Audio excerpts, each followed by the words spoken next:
Pancho Melo, ¿cómo estás? Presidente Sebastián Piñera. Bienvenido a este nuevo capítulo de Elegidos. De que saludar a Cecilia. Hola, hola. Ya, hola, ¿cómo están? Por favor, tome asiento. Don Francisco Melo, a sus órdenes. No, solo es una invitación a disfrutar, a recorrer la historia, entender nuestra república, entender este viaje democrático, esta lucha por recuperar la democracia que se quiebra en una fecha que sin duda estamos conmemorando. Es eso, ¿qué espera para hoy? Bueno, la democracia y la sana convivencia son muy frágiles. A lo largo de la historia, la democracia ha sido una excepción. Y por eso en Chile que hemos tenido pérdida de democracia. Tenemos que aprender a quererla y a cuidarla. Así es. Iniciemos este viaje, lo quiero invitar a viajar en el tiempo y ver la historia de Sebastián Piñera en primera persona.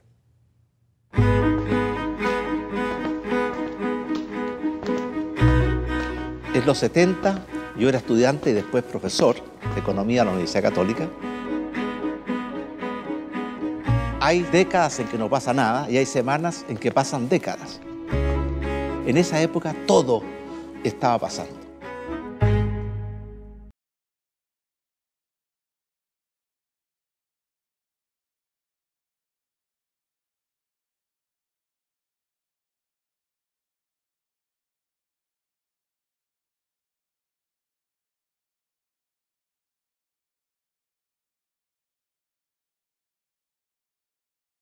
Y deber.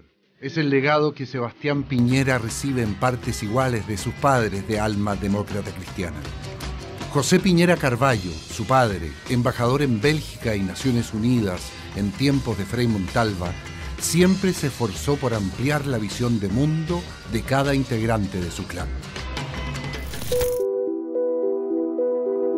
Yo recuerdo en esa época que los sábados y los domingos mi padre invitaba a sus amigos a almorzar y con mucha frecuencia iban personas como Eduardo Frei, Patricio Elwin, Andrés Saldívar y nos sentaba a nosotros en la mesa y teníamos que escuchar esas conversaciones políticas y al final nos preguntaba qué opinaban y a nosotros nos bajaba terror, pero siempre nos incorporó mucho, ¿cierto?, al debate y al diálogo y eran tiempos muy entretenidos. Eran tiempos al mismo tiempo muy angustiosos. Sabíamos que nos estábamos jugando el futuro de Chile. No solamente había un clima de violencia, de enfrentamiento, de confrontación, de odiosidad, sino que también se estaban quebrando los principios básicos de la democracia. Pero además de eso había un problema de desabastecimiento que era brutal. Era muy difícil buscar cualquier cosa, salvo los que tenían contactos con las famosas JAP. El resto era todo un mercado negro y era muy difícil adquirir cosas básicas. Yo recuerdo, por ejemplo, que mi suegro vivía en Argentina y cuando llegaba lo más importante era que trajera pasta de dientes, papel confort, cosas muy cotidianas porque no existían.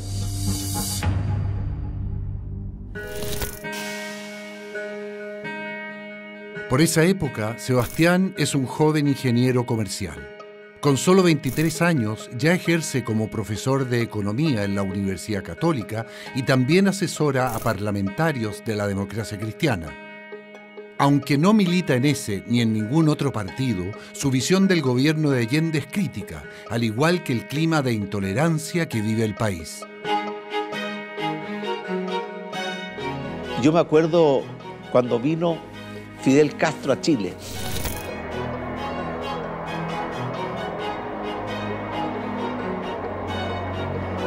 Vino una visita y se quedó 24 días, recorrió todo el país. Y eso produjo mucha división dentro de Chile. Yo recuerdo los titulares de algunos medios que decían Fidel y Allende atracaron en Punta Arenas, los malecones del puerto vibraron con Fidel, era un titular de un diario de derecha.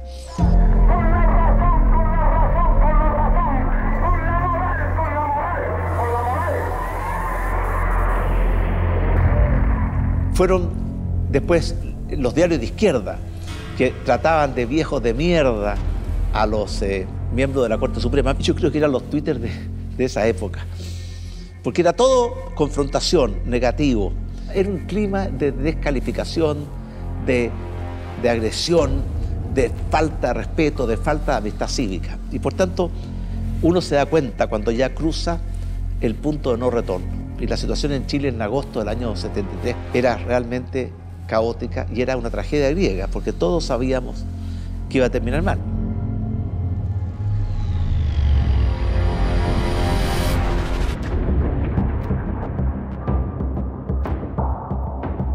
Y yo estaba pololeando y estaba preparándome para irme fuera de Chile a estudiar un doctorado en la Universidad de Harvard, cosa que hice.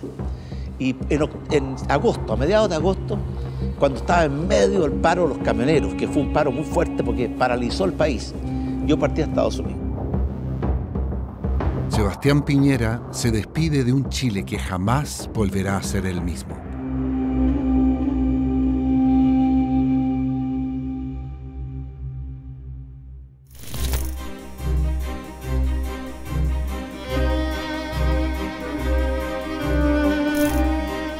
Y llegué a la universidad y era una cosa fascinante. Los campus universitarios y especialmente el campus de Harvard es un lugar donde se respira historia, literatura, conocimiento, futuro. Y por tanto para mí era una aventura, una cosa maravillosa y venía con mucha esperanza y al mismo tiempo la preocupación de lo que habíamos dejado en Chile. Yo me acuerdo que en esa época hablar por teléfono era una fortuna. Así que yo llamaba a mi polola una vez a la semana y el resto eran puras cartas escritas y enviadas por correo. Nos escribíamos todos los días. Y Cecilia me contaba lo que ella estaba viviendo. Ella era estudiante de enfermería en la Universidad Católica y por tanto vivía intensamente lo que estaba pasando. En su familia también estaba muy dividida porque había hermanos que estaban con la Unidad Popular y otros hermanos que estaban en contra de la Unidad Popular. Y me iba contando su vida, su experiencia, lo que le pasaba. Y esas cartas eran muy importantes para mí, porque era como mi conexión permanente con lo que estaba pasando en el Chile día a día. Fueron tiempos de muchas emociones, porque se combinaba, ¿cierto?, la esperanza, el amor, el futuro, con el miedo, con la división, con el odio. Y yo también me escribía con amigos míos, ya habían amigos de los dos lados.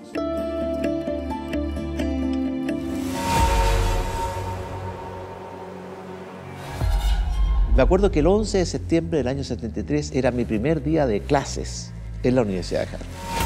Yo partí muy temprano y un profesor, que después supe que era un premio Nobel de Economía, el profesor Kenneth Arrow, me dijo, ¿tú eres el chileno?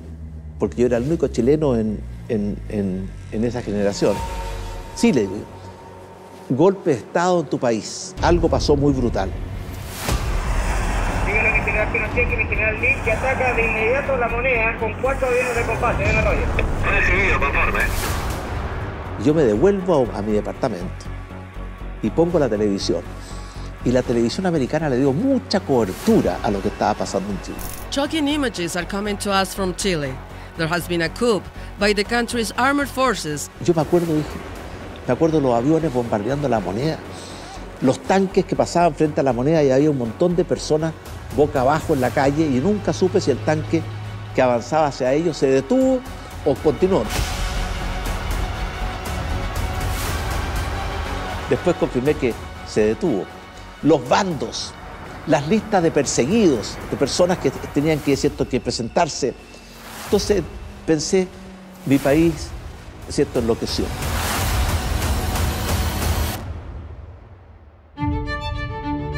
Y junto con ver la televisión llamaba a mi polola, Cecilia, y no podía comunicarme con ella, las líneas estaban cortadas. Muy tarde en la noche, como a la 1 de la mañana, logré comunicarme con ella.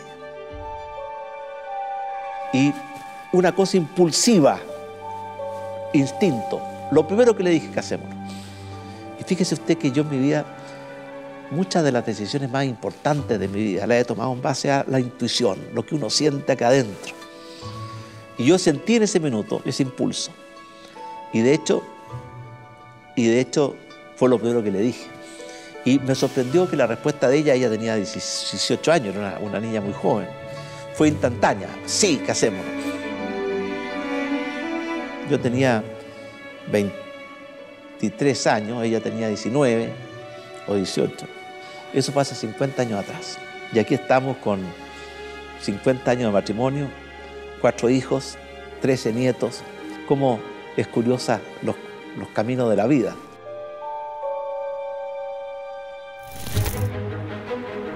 En los días siguientes, junto con la ilusión por casarse, crece en el alma de Sebastián la angustia por lo que ocurre en su país. Mucho mejor informado que el resto de los chilenos, se entera de brutales noticias que en Chile están censuradas. Y yo recuerdo que en esa época la sociedad americana y el mundo entero y los medios de comunicación le dieron mucha importancia a lo que había pasado en Chile, al golpe de Estado. Yo vi muy temprano el rostro oscuro del golpe militar, porque aquí la información estaba muy controlada, pero no afuera. Y afuera se conocían y se sabían cosas muy atroces de lo que estaba pasando, ¿cierto?, en materia de atropellos a los derechos humanos, de abusos. Y por tanto, afuera esa información llegaba con mucha fuerza, con mucha nitidez. A los pocos días del golpe llegaron a Boston chilenos que venían saliendo de Chile.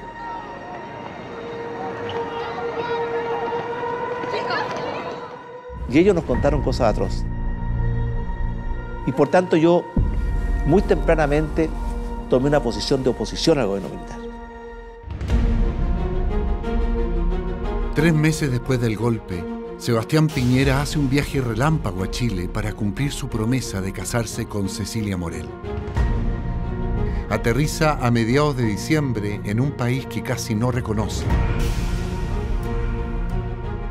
con toque de queda, severas restricciones a las libertades y brutales violaciones a los derechos humanos.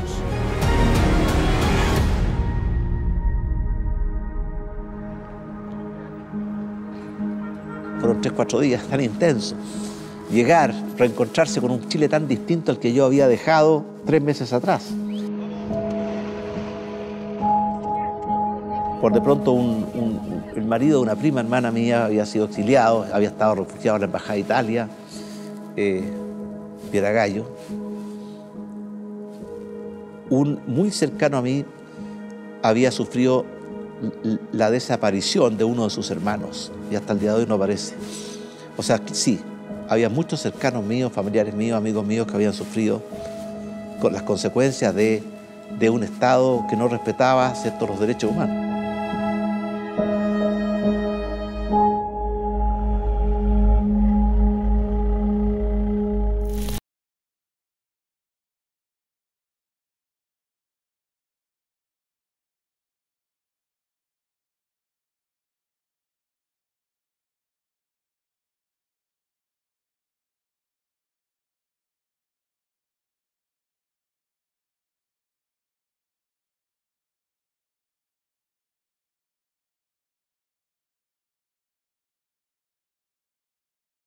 Verbo divino. Y yo me acuerdo, por ejemplo, que Eduardo Frei Montalva asistió a nuestro matrimonio. Pero no me acuerdo que haya asistido a la fiesta. La fiesta fue muy chica, muy sencilla, con la familia más cercana, los amigos más. Y la fiesta fue a las 6:30 en mi casa, porque a las 10 había toque de queda. Yo me acuerdo que hacía un calor. Y fueron nuestros amigos. Bueno, yo soy muy fanático de Joan Baez, los Beatles, los Rolling Stones.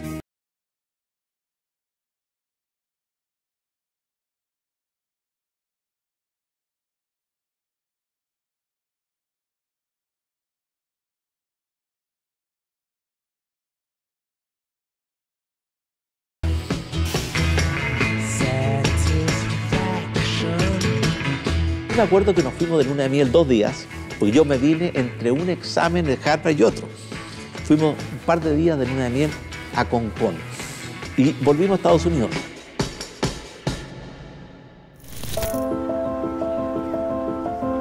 Boston es la ciudad que será testigo de la vida de Sebastián Piñera y su esposa hasta 1976. Son años felices. Mientras Sebastián avanza en sus estudios, Cecilia queda embarazada. El título de doctor en economía llega junto con su primera hija, a quien llaman Magdalena en honor a su madre. Cuando vuelven a Chile, Sebastián sigue ligado a la actividad académica, hasta que en 1978 asume la gerencia del Banco de Talca. En ese lugar se enfrenta a la realidad que miles viven a diario. Trabajaba en ese banco una persona que había sido del MAPU y que su padre era un gran profesor universitario. Y en un momento llegó la DINA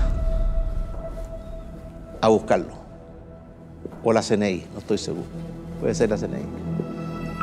De forma muy prepotente llegó un equipo y yo recuerdo que yo resistí y no permití que esa persona fuera detenida en forma ilegal y clandestina. Si yo no permití que la DINA o la CNI ingresaran al banco, lo saqué. Hablé con él, le expliqué la situación. Hablamos con un gran abogado de la plaza, Javier Echeverri. Y finalmente logramos que su detención fuera legal, entregado, ¿cierto?, formalmente a Carabineros de Chile.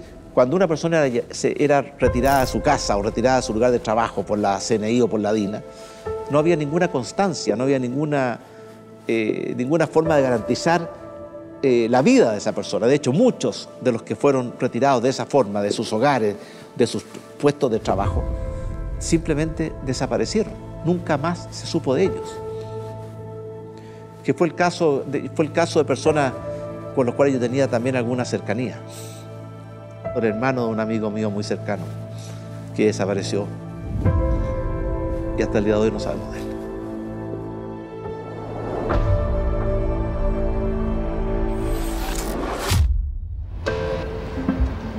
Por esos años, la familia Piñera Echeñique se divide políticamente.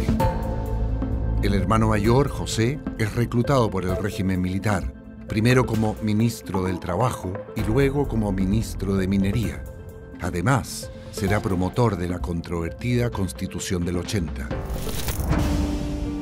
Mientras tanto, el padre del clan se mantiene como férreo opositor al gobierno de un Augusto Pinochet cada vez más empoderado. Esta nunca ha sido dictadura, señores. Esta es dicta blanda. Pero si es necesario, vamos a tener que apretar la mano, porque tenemos que salvar primero el país y después miraremos hacia atrás. Sebastián, por su parte, sigue trabajando como gerente general del Banco de Talca, a la vez que da sus primeros pasos como empresario. Y aunque se beneficia de las libertades económicas que promueve el nuevo régimen, mantiene su postura contraria a la dictadura. Después vino el plebiscito del 80, que era para validar la Constitución que se le proponía al país. Ese plebiscito se hizo sin registros electorales, sin partidos políticos, sin libertad de expresión, sin un sistema electoral que diera confianza. Y yo me acuerdo muy bien que la única acto político que se permitió fue el famoso caupolicanazo, que fue antes del plebiscito del año 80. Y en ese caupolicanazo el único orador fue el presidente Frei. No somos enemigos del plebiscito como forma de consulta popular, como escribiera algún majadero por ahí. Al contrario, queremos un plebiscito, pero un plebiscito verdadero.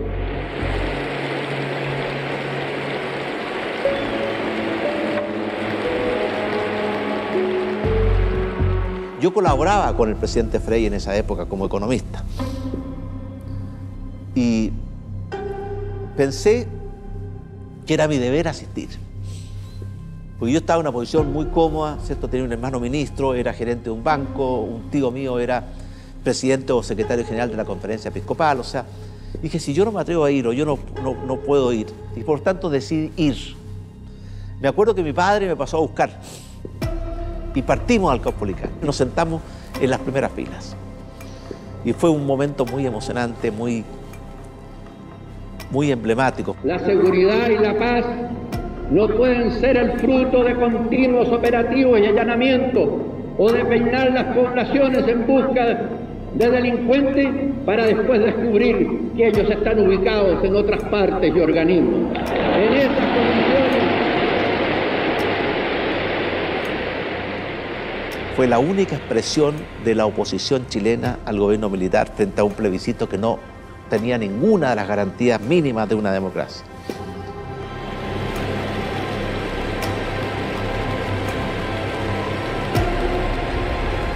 En esta época, cada acto tiene un precio que se paga. Al día siguiente, aparece en el diario La Segunda un pequeño artículo que revela que Sebastián Piñera y su padre han asistido al acto. Y no solo eso, su hermano ministro estaría muy molesto. Las consecuencias no se dejan esperar. Pero yo sabía que si asistía al Caupolicán no podía seguir siendo gerente de un banco. Así que al día siguiente, cuando me vinieron a visitar, yo tenía claro y renuncié al banco. ¿Renunció o lo despidieron? Las dos cosas. En esa época, recuerde usted que estamos hablando de los 80. El predominio y el poder del gobierno militar era total.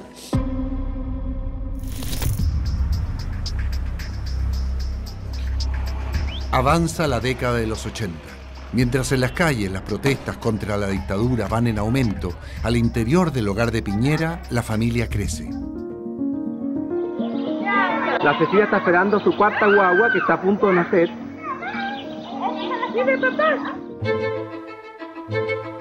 Por esos años, Sebastián se dedica de lleno a sus negocios y es un reconocido empresario. Hasta ahora, siempre había evitado involucrarse en política. Sin embargo, en 1988, el año del plebiscito del sí y el no, decide tomar una posición clara. Llevábamos 17 años de gobierno militar. 17 años de gobierno militar. Y yo sentía profundamente que Chile estaba no solamente preparado, sino que necesitaba y merecía recuperar su libertad y recuperar su democracia. Y el camino más rápido, más corto, más seguro, era el camino del no, porque abría las puertas a elecciones libres al año siguiente. Y por eso yo me comprometí mucho con esa campaña del no el año 88. Universidad Católica de Chile Televisión presenta Almorzando en el 13. ¿Por qué usted, que es un empresario, es una persona que va a votar no? Yo no soy representante del no, como creo que dijiste al inicio. Yo sí soy un empresario y un economista que vota que no. Me represento a mí mismo en este caso. Yo me acuerdo de haber tenido un foro de televisión con Cristian Larroulé en Canal 3. Y están, por ejemplo, en la opción no. Él representaba a las fuerzas del sí a mantener al general Pinochet por 8 años más. Decía que si ganaba el no iba a ser un desastre, el caos, la crisis. Desgraciadamente, la conducción de la oposición está más bien en manos de personas que creen que el socialismo y no la economía de mercado son las fórmulas adecuadas para resolver los problemas del país. Yo decía todo lo contrario, si gana el no vamos a tener el mejor de los dos mundos. Yo creo en la libre empresa, creo en la iniciativa privada y en la capacidad de emprender de las personas, creo en la economía de mercado, pero también creo en otras cosas. También creo en la democracia, en el respeto a las personas, en la participación social y, en mi opinión, eso solo se puede dar en caso de un triunfo del no. Porque diga lo que diga, yo soy libre de pensar, porque siento que es la hora de ganar la libertad. ¿Hasta cuando ya de abusos es el tiempo de cambiar? Porque basta de miseria, voy a decir que no. Yo era muy cercano en ese tiempo a Patricio Elwin, a Genaro Ragada, a Sergio Molina. Y colaboré mucho, colaboré con tiempo, con recursos, con organización. Prácticamente abandoné mi actividad empresarial y trabajé intensamente en esa causa, en esa misión.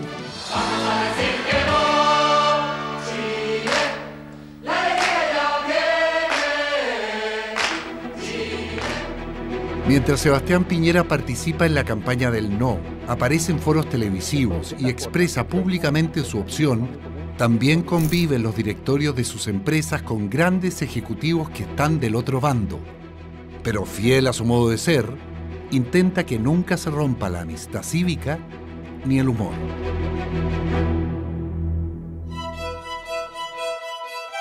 Fue una reunión en una empresa en que había muchos partidarios del sí. El sí al plebiscito del 5 de octubre. Y levantaron los dedos y tenían unos carteles con los dedos levantados. Yo miré esto, salí y me puse una polera del no. Y volví con la polera del no y continuamos con la reunión. Bueno, fue con mucho humor, pero Chile estaba muy dividido.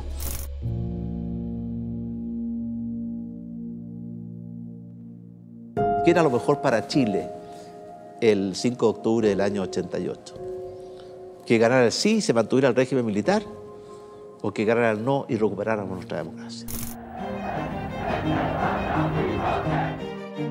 Y yo creo que la inmensa mayoría de los chilenos sabe que el camino no fue el camino sabio que supo tomar el pueblo de Chile.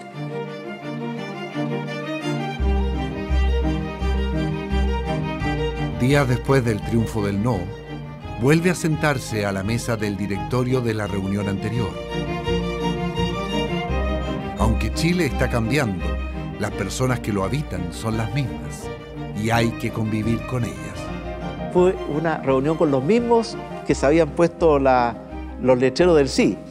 Y esto fue después del 5 de octubre, cuando ya había ganado el no. Entonces comimos un puré con hoyo, que es un puré con queso, que yo mismo había preparado. Y yo le puse, ¿cierto?, la palabra no en la punta de este volcán que era el puré con queso. Y se los llevé personalmente a cada uno de ellos. Pero una cosa muy importante es que la amistad cívica no tiene por qué quebrarse por razones políticas.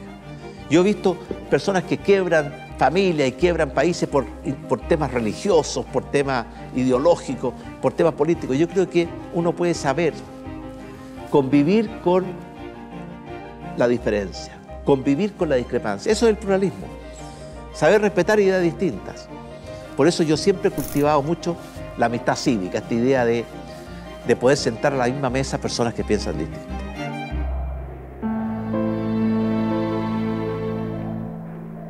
Con esa convicción, Sebastián Piñera iniciará un camino cada vez más protagónico en la naciente democracia. Nadie predice el futuro ni adivina el lugar que ocupará en los años venideros. El destino simplemente te elige, aunque hay enseñanzas que se adhieren a uno como la mismísima piel.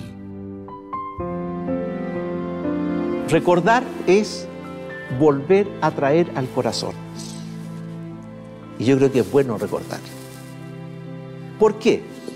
Porque esta es una herida que hemos tenido en nuestro país. Y las heridas, usted puede hurgar en ellas permanentemente hasta que termina transformándolas en gangrena. O puede abrirlas, limpiarlas, cubrirlas para que puedan sanar.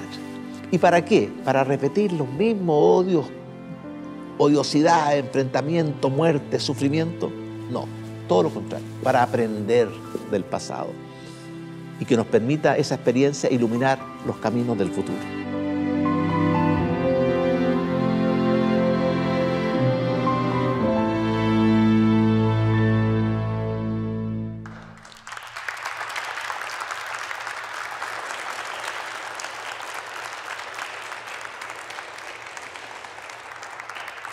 Viendo este recorrido por su historia, tengo la sensación de que tanto su vida como su vida personal como su vida política han estado marcados por hechos fortuitos que lo han obligado a veces a cambiar el rumbo establecido, el rumbo planificado, Como ejemplo, el hecho de haberle pedido matrimonio por teléfono a Cecilia desde Boston, con un golpe de Estado funcionando, y pasaron un par de meses y se vino a casar.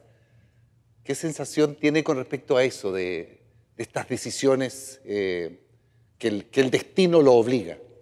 Yo soy creyente y las decisiones más importantes en mi vida las he tomado por una fuerza interior, algo que siento.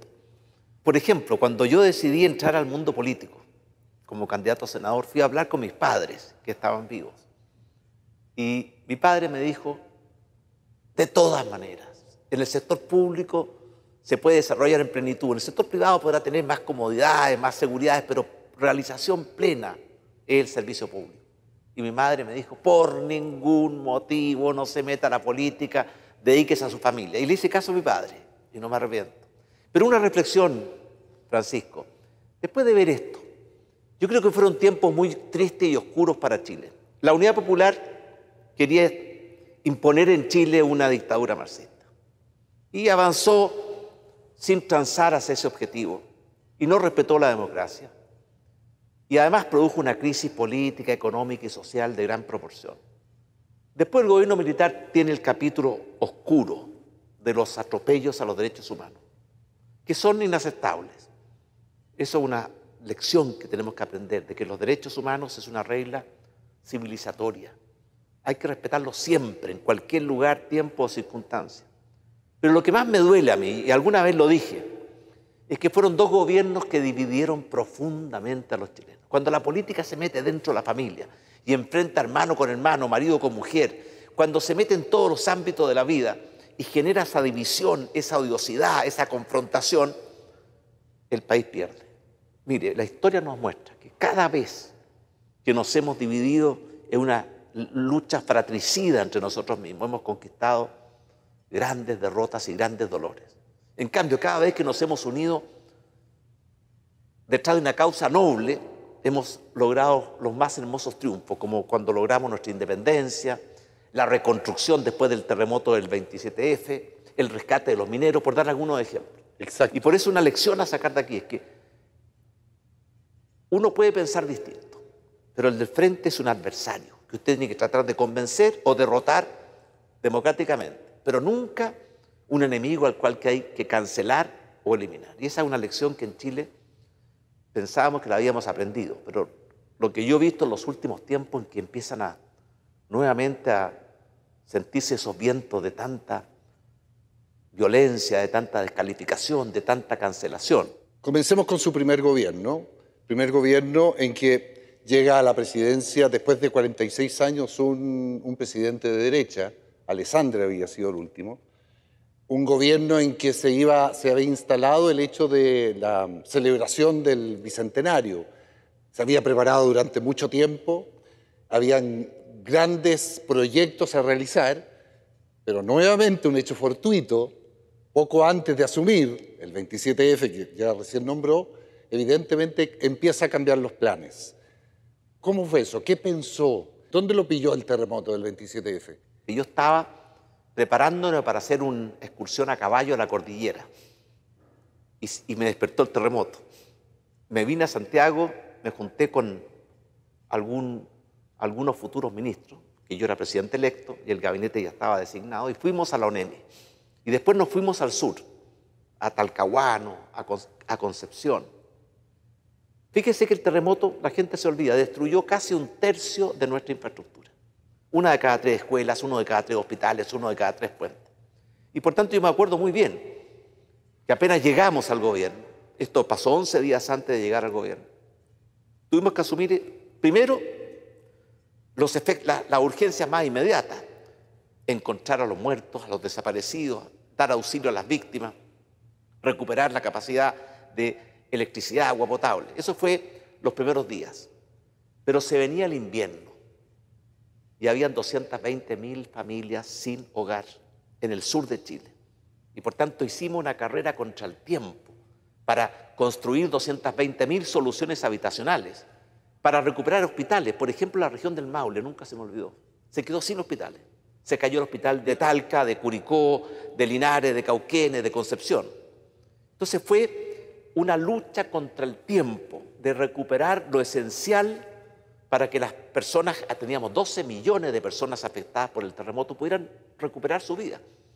Y fíjese que una satisfacción grande fue que logramos en una semana, lo más inmediato, en 3 meses, reconstruir las viviendas de emergencia o establecer hospitales de emergencia, escuelas de emergencia, pero los niños pudieron volver al colegio, los enfermos pudieron volver a los hospitales y la economía chilena se puso en marcha. De hecho, el año 2010 la economía chilena creció fuertemente y se crearon 270, 280 mil empleos. O sea, fue una cosa muy dramática. Yo recuerdo que íbamos con Cecilia a llevar alivio, me acuerdo que era el Mundial de Fútbol y nosotros íbamos al sur y compartíamos con la gente que lo único que quería era contención, acogimiento, y eso era algo muy importante que los presidentes tienen que hacer cuando hay tragedias, ¿cierto?, de esta magnitud. Como la de los 33 mineros, que también coincidió ese mismo año, o sea, sí, ese año bicentenario. Sí.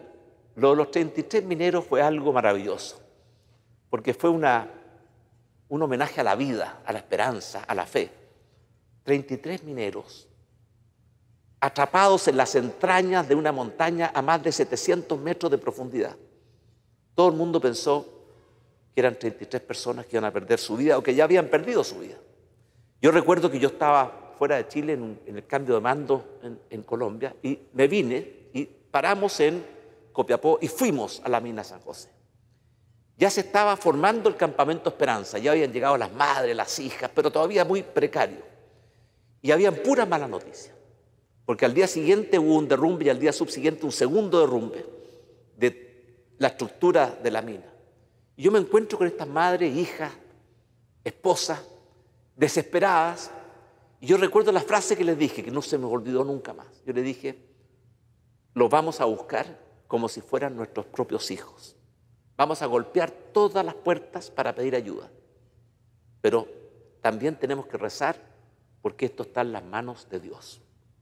Y ahí iniciamos esa epopeya de intentar llegar. Esto fue un 5 de agosto del año 2010. Los encontramos 17 días después. Y los rescatamos 70 días después. Fue un periodo al comienzo de mucha desesperanza, porque incluso mucha gente del gobierno me decía, presidente, hay que reconocer que esto ya está perdido. No podemos seguir creando esperanzas. Yo tenía esa fe del carbonero de que estaban vivos. Pero lo más impresionante fue la reacción de los chilenos y chilenas. Nos unimos en una sola causa. Éramos todos chilenos, estábamos todos detrás de lograr el milagro de salvar a los mineros. Y eso fue una fuerza impresionante. Que se repite harto dentro de nuestra cultura cuando nos enfrentamos a situaciones complejas, que somos capaces de unirnos. Pero mire, yo, mi experiencia del primer gobierno, el terremoto, los mineros, sentí que estas causas, una destructiva, el terremoto, la otra maravillosa, el rescate, unieron a nosotros. Exactamente. En cambio, en el segundo gobierno yo sentí que el estallido social dividió y nos enfrentó.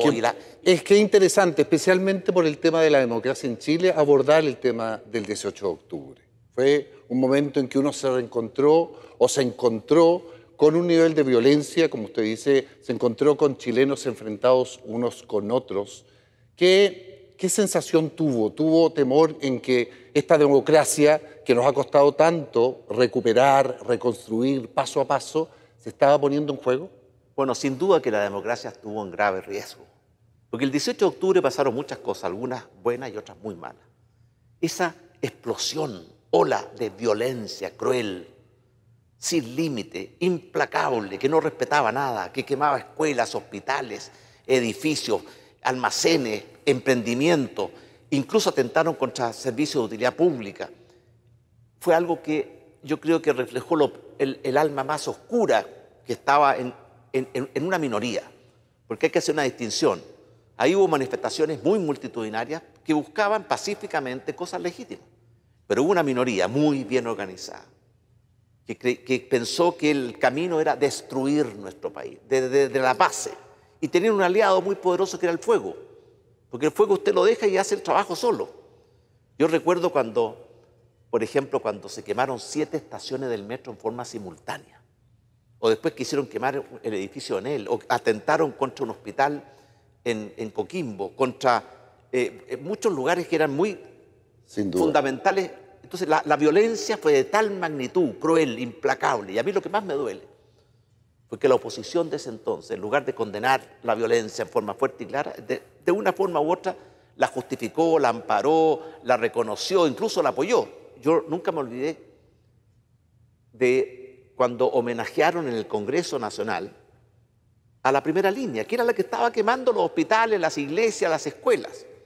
Y ese nivel de violencia lo obligó a tomar decisiones bastante duras y bastante complejas, pensando, insisto, en esta conmemoración de los 50 años, cuando decidió sacar a los militares a la calle. Que eso significa, para los chilenos, de alguna forma, los que vivimos el periodo de la dictadura, sin duda nos reflejaba o nos recordaba lo complejo que era ese periodo, del cual usted ha sido muy crítico. Entonces, me imagino la decisión o el hecho. ¿Qué tan difícil fue tomar esa decisión? Mire, el 18 de octubre, ya que hay varios protagonistas de ese día, nos dimos cuenta, y además lo reconoció el propio general director de Carabineros, que Carabineros no era capaz. Me acuerdo un ejemplo. El metro tiene 135 estaciones. Cada una tiene 5 entradas en promedio. 10 carabineros por entrada eran 7.000 carabineros y teníamos 1.500. Entonces la pregunta es, cuando uno se da cuenta que Carabineros, que es la fuerza que está encargada del orden público en tiempos normales, era absolutamente, no estaba preparada, estaba sobrepasada, decidimos decretar un estado de excepción que está en la Constitución, el estado de excepción de emergencia. Y salieron los militares a tratar de apoyar a Carabineros en recuperar el orden público, la paz ciudadana y la seguridad de las personas. O sea, ahí pasaron cosas atroces contra las personas, desde humillaciones como el que no baila no pasa, hasta personas que le destruyeron sus vidas. Pero además de la violencia, hubo otra cosa, hubo una gran demanda por mayor justicia social y por mayor solidaridad. Y nosotros hicimos algo que la gente no lo recuerda. Chile tenía un sistema de protección social que llegaba a 4 millones de personas. Estaba muy focalizado en los más pobres. Pero cuando viene el estallido y después la pandemia, eran mucho más los chilenos que requirieron ayuda. Y nosotros en pocas semanas montamos una red de protección social que acompañó, le llevó ayuda y alivio a 17 millones de chilenos. Esa fue una tarea titánica que se hizo en el Ministerio de Desarrollo Social con la colaboración de muchos otros ministerios. Y por eso nosotros reaccionamos frente al 18 de octubre, con la violencia, usando todos los mecanismos dentro del Estado de Derecho. O sea, estado de excepción, fortalecer a Carabineros, aumentar la dotación, mejorar su equipamiento, mejorar su entrenamiento, mejorar su tecnología. Porque cuando uno se sale del Estado de Derecho, uno cae en la barbarie. Frente a la demanda social, hicimos una red de protección social como Chile nunca antes había tenido. Las canastas de alimentos, el ingreso ético familiar, el subsidio único familiar, la pensión garantizada universal, en fin, muchos programas que significaron un esfuerzo gigantesco de logística y, por supuesto, de recursos. Y finalmente, en noviembre, las fuerzas políticas se pusieron de acuerdo y lograron llegar a un consenso y se generó con gran dificultad, pero se dio partida a un proceso que también ha sido muy importante y nos está acompañando hasta el día de hoy con respecto al tema de la nueva Constitución. Se inició el proceso constituyente. Bueno, el 12 de noviembre, antes del acuerdo del Congreso, que fue el 15, sí, el 12 de noviembre, que fue un día martes, fue un día de extraordinaria violencia en nuestro país. La mesa social había llamado un paro y había terminado con una violencia increíble en todas las ciudades de Chile. Y ese día nosotros teníamos que tomar una decisión. Y habían dos caminos. El camino de la fuerza y el estado de excepción, que yo creo que habría significado miles de muertos, o el camino del diálogo, de la democracia y la institucionalidad. Y nosotros, en esa noche que no la voy a olvidar nunca más, en un momento dado yo le pido a todos que me dejen solo en mi oficina, había muchos ministros y asesores. Y ahí pensé, recé, y ahí tomé la decisión de darle una oportunidad al diálogo, a los acuerdos y a la democracia. Y eso fue un día martes, el martes 12 de noviembre. El 14 era el aniversario de la muerte de Catrillanca y habían anunciado muchas manifestaciones y por tanto fue un riesgo Pero afortunadamente el día 15 de noviembre el Congreso llegó a un acuerdo por la vía institucional de abrir un camino para un nuevo pacto social, una nueva constitución, que terminó con la Convención Constitucional, que fue un desastre de comienzo a fin, y no solamente en la forma. ¿Usted piensa que estábamos preparados como país para enfrentar en la situación un proceso constituyente? Pensando en el fracaso, porque hay que acordar que fue un fracaso ese primer proceso. Bueno, el primer proceso es un fracaso total, en la forma y en el fondo. En la forma, acuérdese de la ceremonia inaugural, que no quisieron cantar la canción nacional. Acuérdese de la tía Pikachu, de Rojas Bade, que inventaba enfermedades, del consejero que votaba desde la ducha. Pero eso no es lo importante, lo importante es el fondo. Ellos proponían destruir nuestro país, dividir a nuestro país en 11 etnias distintas, dividir los sistemas judiciales, tomar control político de nuestro poder judicial, terminar con el Senado y crear una Cámara única, popular, que todos sabemos a dónde conduce. En fin, el pueblo chileno es muy sabio y yo creo que en ese plebiscito de septiembre del año 22 se rechazó esa propuesta constitucional por una inmensa mayoría. Esa muestra sabiduría, prudencia del pueblo chileno. Fíjese que la clase política chilena fracasó el 73, porque el 73, cuando hubo el golpe de Estado, la democracia murió, pero no fue una muerte súbita, sorpresiva. Venía enferma de mucho antes de violencia, de odiosidades, de descalificaciones, y ahí recuerda usted el Congreso del Partido Socialista el año 67 en Chillán, en que validan la vía armada y la violencia revolucionaria. En cambio, el año 89, cuando recuperamos nuestra democracia, los políticos estuvieron a la altura y recuperamos nuestra democracia en forma ejemplar. Sin caos, sin violencia, sin crisis, sino que en base a un acuerdo. Sí. ¿Y el proceso actual, el proceso constituyente actual, cómo lo ve? Yo lo veo mucho mejor. En primer lugar, creo que se ha hecho con mucho más sabiduría y moderación, sin esas pasiones desatadas que vivieron y destruyeron la convención. La Comisión de Expertos hizo un gran trabajo, ha hecho una gran propuesta. Y ahora el Consejo Constitucional tiene que ejercer sus atribuciones. Y por eso yo creo que el segundo proceso constitucional, que lo revivimos nosotros, después de la derrota del plebiscito, nosotros dijimos Chile necesita una nueva constitución por una razón muy simple, Francisco. La constitución tiene que ser el gran marco de unidad, de estabilidad, de proyección de los países. Tiene que ser algo que tenga la legitimidad para poder tener el respeto y el apoyo de todos. Y en Chile llevamos 43 años, desde 1980, confrontándonos, dividiéndonos y enfrentándonos por la Constitución, cuando es todo lo contrario, tiene que ser la ley madre que regula el pacto social de una sociedad. Y dentro de ese pacto, por supuesto, dirimimos democráticamente nuestras diferencias. Y por eso nosotros nos jugamos que Chile necesita una nueva y buena Constitución. Volvamos a su primer periodo. Le tocó conmemorar los 40 años del golpe y hubo declaraciones en el diario La Tercera y después en un discurso que me gustaría invitar a verlo para recordar cuánto impactó esa declaración de los cómplices pasivos, especialmente en su sector. Esta responsabilidad también alcanza a quienes ejercieron altos cargos en el gobierno militar o a quienes, por su investidura o influencia en la época y conociendo de estos hechos, pudieron alzar su voz para evitar estos abusos y muchas veces no lo hicieron.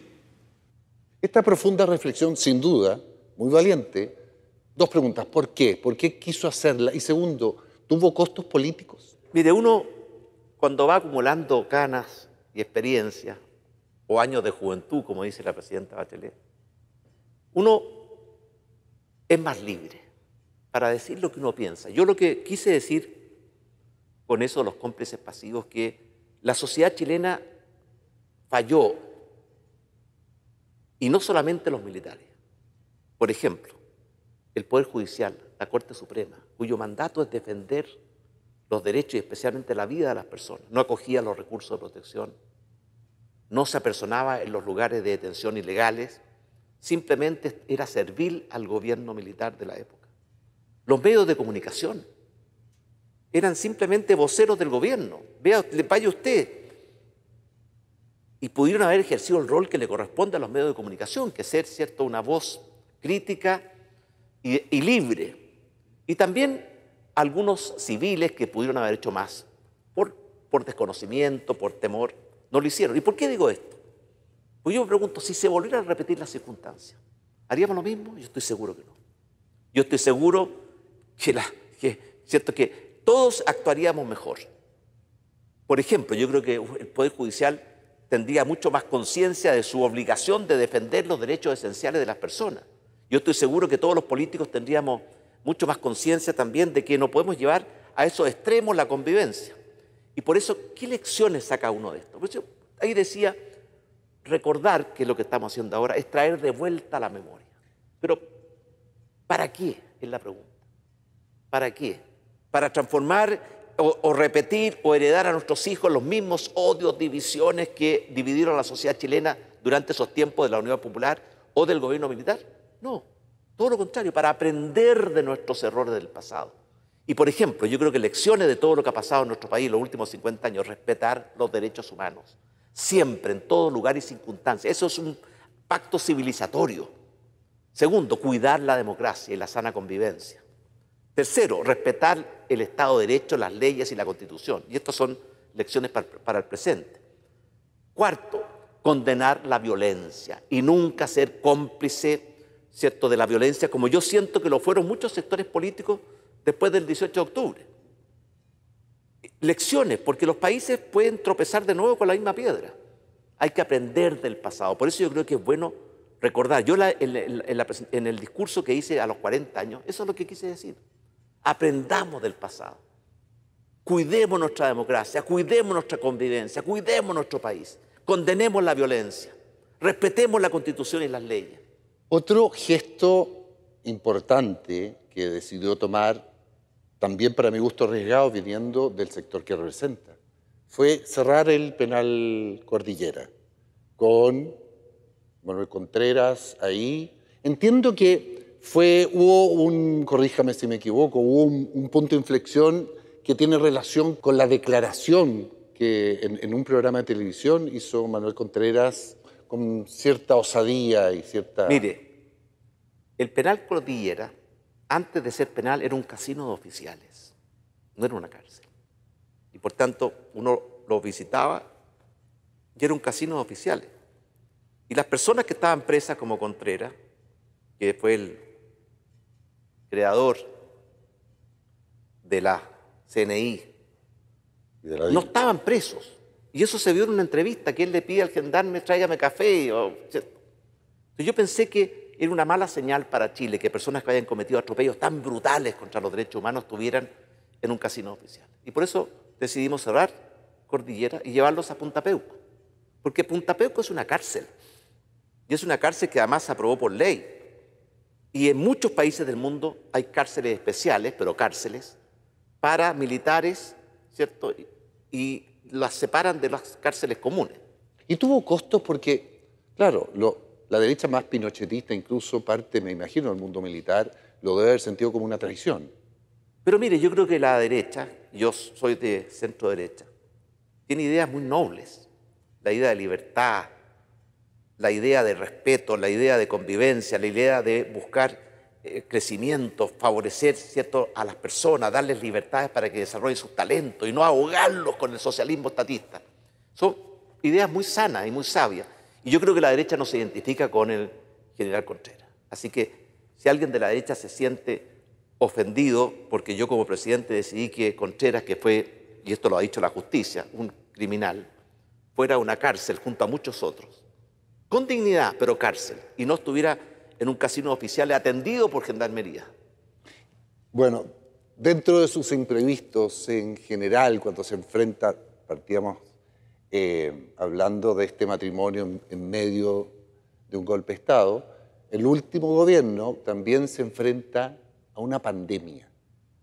O sea, una pandemia que no solamente paralizó el país, sino que paralizó el mundo.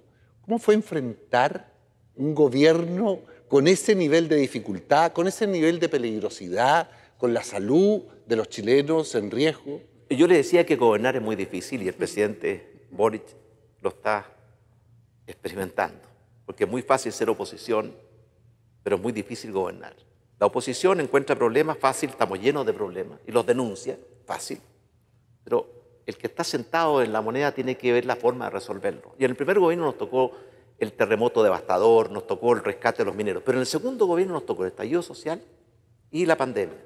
En el estallido social, la principal motivación mía fue salvar la democracia, que estuvo en grave riesgo. Y durante la pandemia, nuestro principal desafío, y aquí están personas que fueron protagonistas, como el doctor París, nuestra preocupación principal fue salvar las vidas. Y fíjese usted que a pesar que tuve una crítica despiadada de la izquierda, del colegio médico, del colegio de profesores, nosotros creo que tomamos decisiones, buenas decisiones y en forma oportuna. Por ejemplo, Chile debe haber sido el primer país del mundo que decidió comprar las vacunas en abril, porque ganar tiempo en la vacuna, que era la mejor protección que podíamos tener, además de la mascarilla, el aislamiento, era fundamental. Compramos las vacunas muy tempranas, compramos los ventiladores en el mes de enero y febrero, vacaciones cuando todavía el tema COVID no aparecía en Chile, si el primer contagio fue en marzo. Los compramos muy tempranamente, compramos las vacunas muy tempranamente. Chile fue de los países que más rápido vacunó a su población, 1, 2, 3 dosis. Y usted ve que hay una revista muy prestigiosa que se llama Lancet, que dice que en Chile la acción oportuna del Estado y del gobierno salvó 150.000 vidas. Para mí, haber contribuido a salvar la democracia y haber contribuido a salvar muchas vidas humanas es una satisfacción muy, muy profunda que compensa todo, ¿cierto? Los dolores, los sufrimientos, la angustia. Muy bien. Y fíjese usted que yo sentí que la izquierda no fue solidaria, ¿cierto?, con proteger la democracia después del estallido y condenar la violencia. Y tampoco colaboró a salvar las vidas. Entonces sentíamos que, a diferencia del terremoto de los mineros que unió a Chile, sentimos que el estallido social y la pandemia nos dividió. Y ojalá nunca más los chilenos nos dividamos cuando tengamos que enfrentar nuestros grandes desafíos. Porque eso es lo que nos ha enseñado la historia.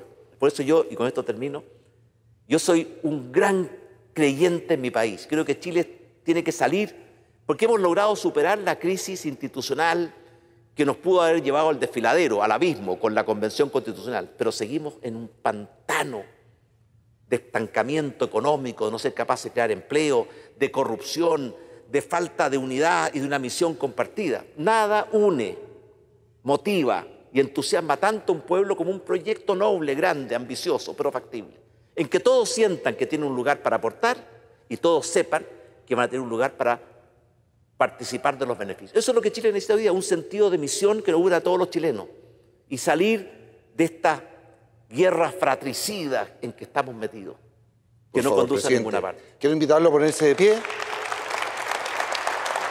Sin duda, todas las palabras que hemos escuchado, su viaje histórico, hablan. Usted siempre ha estado interesado en alcanzar el desarrollo, superar la pobreza, darle a la clase media el valor y la importancia que tiene. En estos dos gobiernos, me imagino, pese a todas las dificultades, a los imprevistos, terremotos, lo intentó. ¿Es suficiente o va a haber un tercer periodo? No, mire, yo quiero ser un buen expresidente. Y un buen expresidente lo que hace es contribuir a la unidad, a mejorar el nivel del debate, a favorecer el diálogo y los acuerdos, a denunciar las malas ideas, las que le hacen daño al país, promover las buenas ideas. Y ahora yo quiero transformarme, ¿cierto?, en una persona que se la juegue por las grandes causas de nuestro país. Maravilloso. Entonces lo quiero invitar a dejar plasmado en este libro. Sueño con un Chile más unido, en que todos nos reconozcamos como iguales en dignidad y derechos. Un Chile más libre, más justo, más próspero, sin violencia y en paz. Sueño con un Chile en que todos sus hijos puedan desarrollar los talentos que Dios nos dio, realizar sus proyectos y alcanzar sus sueños. Un Chile en que todos podamos vivir una vida plena y feliz junto a nuestros seres queridos. Si podemos soñarlo, podemos hacerlo. Sebastián Piñera. agosto del 2023.